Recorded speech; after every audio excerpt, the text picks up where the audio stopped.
Hi, welcome back to Free for All Friday. Brian Fisher is my name. 888-589-8840. The number if you want to join the program. Talk about anything that you want to talk about. Talk about healthcare in the first hour. And, you know, this is a problem for Obama. This is a huge problem for Obama because you think about ObamaCare is his only, well, the stimulus plan, which is a complete, absolute, total bust, had 3 Republicans voted for that. You had Obamacare that had no Republicans voted for it. That is absolutely freaking out Democrats as they think about 2014. They're calling it a train wreck. Harry Reid's calling it a train wreck. President Obama is trying to call it a glitch and a bump, like calling it the Titanic iceberg a fender bender. And it's rubbing off on Obama. And his other big deal was guns and immigration. You know, the gun thing got completely hosed.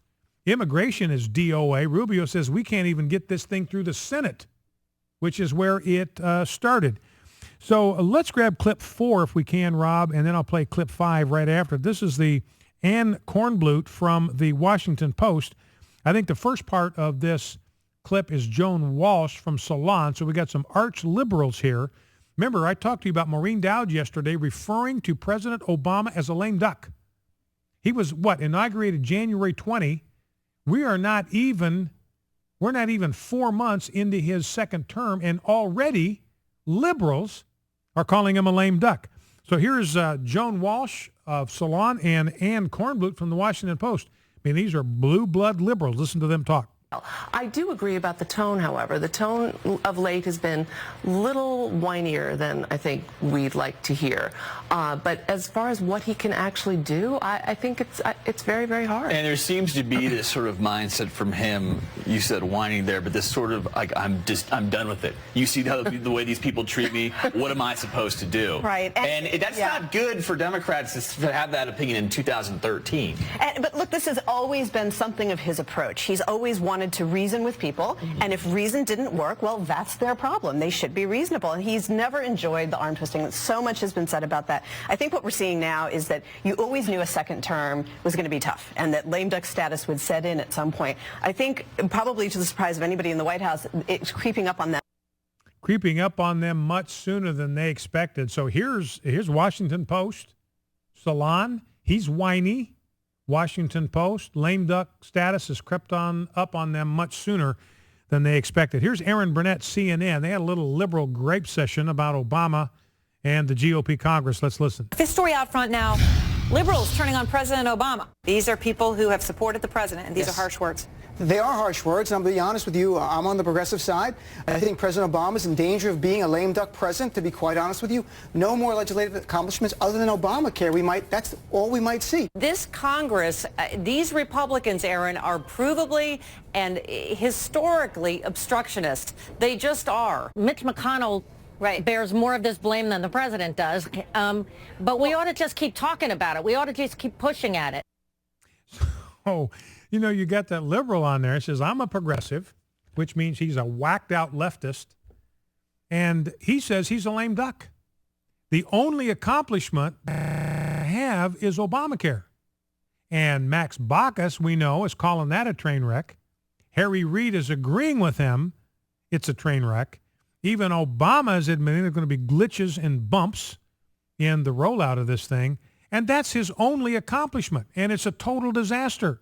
Driving primary care physicians completely out of the industry altogether. So Obama, ladies and gentlemen, this is potentially the good news if you do not like President Obama's policy, his worldview, his political philosophy. I despise it. I despise everything he's trying to do and trying to accomplish. I'm not saying about him personally. I'm saying his policies are horrible. His policies will destroy this country. And therefore, there's reason for encouragement that he's running into these huge roadblocks trying to get his policies accomplished. I got a story here from South Carolina. The South Carolina House has approved a bill there that would criminalize the implementation of Obamacare. It passed the House 65-39. And what it does, the language, it renders, quote, null and void certain unconstitutional laws enacted by the Congress of the United States taking control over the health insurance industry and mandating that individuals purchase health insurance under threat of penalty. So they're saying that's unconstitutional, and we have no obligation to submit to it. Now, South Carolina, I mean, they were the ones that fired on Fort Sumter. And what you're seeing now, you have a lot of these bills in states, nullification bills on the gun control. Now, that's kind of died down because gun control's DOA in the legislature, in Congress. But there were a number of states that were enacting laws that said any federal law that tries to restrict our Second Amendment rights will not be honored in this state. In fact, any law enforcement officer in this state that tries to implement a federal law that restricts the Second Amendment will be a criminal himself. We'll lock him up for doing that. Now, the American people are smarter than maybe President Obama realizes. Here's a Rasmussen poll that says 59% of likely U.S. voters think that free market competition would do more to reduce health care costs than more government regulation. Only 23% think that government intervention in healthcare market is the way to go. So that's better than 2 to 1. That's 2.5 to 1. The American people understand that the free market, you want to bring the cost of anything down, free market, competition, free enterprise, letting people compete for your healthcare dollar, that's how you bring the cost of any good or service down. So the Republicans need to understand this. The Obamacare shouldn't be mended. It's not time to mend it. It's time to end it. Repeal this monstrosity root and branch. You know, Investors Business Daily, they've got an editorial here talking, I won't go through the details, but talking about Obama's press conference the other day when he was asked questions about Obamacare. He has no idea what's in this thing. He doesn't even know his own bill. Sort of like Marco Rubio doesn't even know what's in the amnesty bill. And the heading of this piece in IBD, this is Investors Business Daily. This is a sober thing. And the title of their editorial is Just How Ignorant Is Obama About Obamacare. There's one other thing that's going on out there. We've talked about this before, and it's now resurfacing. Remember that 33 states refused to establish their own healthcare exchanges, 33 of them. So we don't want any part of this. We can't stop the federal government from doing what it's going to do, but we want no part of setting up a health insurance exchange. We know it's bad for our citizens. So in those cases, those 17 states, the federal government's got to come in, they've got to set it up, and they've got to run it. Now, the problem is, ladies and gentlemen, there is no provision in Obamacare for a federally run exchange to receive subsidies for health insurance. None, zip, nada. So these 33 states that have these federally run insurance exchanges, according to Obamacare, they are not eligible for one single solitary dime of federal subsidies. And I think they left this out because they thought, hey, we're throwing all this money at the states. They'll sign up. We won't have any trouble. Every state's going to want to get in on this because of all the free money. And the states are saying, no, you've got some Republican governors that want state exchanges, and their legislatures are saying no. Remember, we've got Republicans in control, I think, of 30 state legislatures around the country. And they're just saying no. They're turning against their own governors and saying, no, we don't want any part of this Obamacare, even at the state level. And the 6 states have, small business owners and individuals in 6 states have now sued the federal government over that glaring provision. The IRS has said, yeah, you get subsidies, and these guys are saying, no, there's no provision in Obamacare for subsidies, and we're going to sue to force you to obey the law. Well, let's go to the phone. Let's go to Cynthia, Palestine, Texas.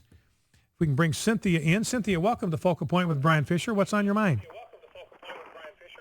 And Cynthia, let me have you turn down your radio. Oh, yeah. I forgot. All right, get your radio turned down. It's not mine. Okay. Well, are you someplace where we can... Man, give me a break. Okay, we've got some interference in the background, Cynthia, and I want to be able to hear you. So, Lord help me. Okay, Cynthia, are you with me? You got me now. Okay, Listen, Cynthia. We're appealing to Rick Perry in the state of Texas to please stop Obamacare and stop the borders because, man, you caught me off guard. We're about to follow up on the Washington the capital of Texas. Uh-huh. It's not the same thing. So is that's how you're seeing Washington, D.C. as kind of the capital of Texas? You bet. 'Cause we're working at Rick Perry to take care of Texas. Now, and let me ask you this question: Do you like Governor Perry? Do you like what he's done in Texas? We've voted for him since 10 years. All right. Well, and Rick Perry is going to be on this Stand with the Scouts program. We're going to be on Sunday night, 6 p.m. on AFR Talk. He's going to be there to stand with the Scouts. And I've always had a good feeling about Governor Perry. As far as I'm concerned, my front runners for 2016, Rick Perry would be in the first slot, and Ted Cruz would be in slot number 2. Me too. Right me now. Too. Yeah. But here's the deal. You need to go after the Mosses in Texas because they're coming after us. And we're sitting a little tired of Barack Obama and his thieving thieves. And Rick, you need to get on ball. And it's interesting, Cynthia, thank you for the call. I appreciate that. I saw a survey done by somebody, polling data, that indicate that 29%, and we all have problems with Barack Obama. Now, this is not the way to go. I mean, I am rejecting this concept, but it shows you the level of unrest in the American people. 29% of the American people believe it's going to take an armed struggle to recapture our liberty.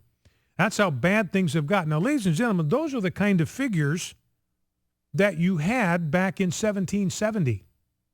I mean, if you had done a poll of the American people in 1770 dealing with their unrest at the tyranny of the crown, I think you would have gotten similar results.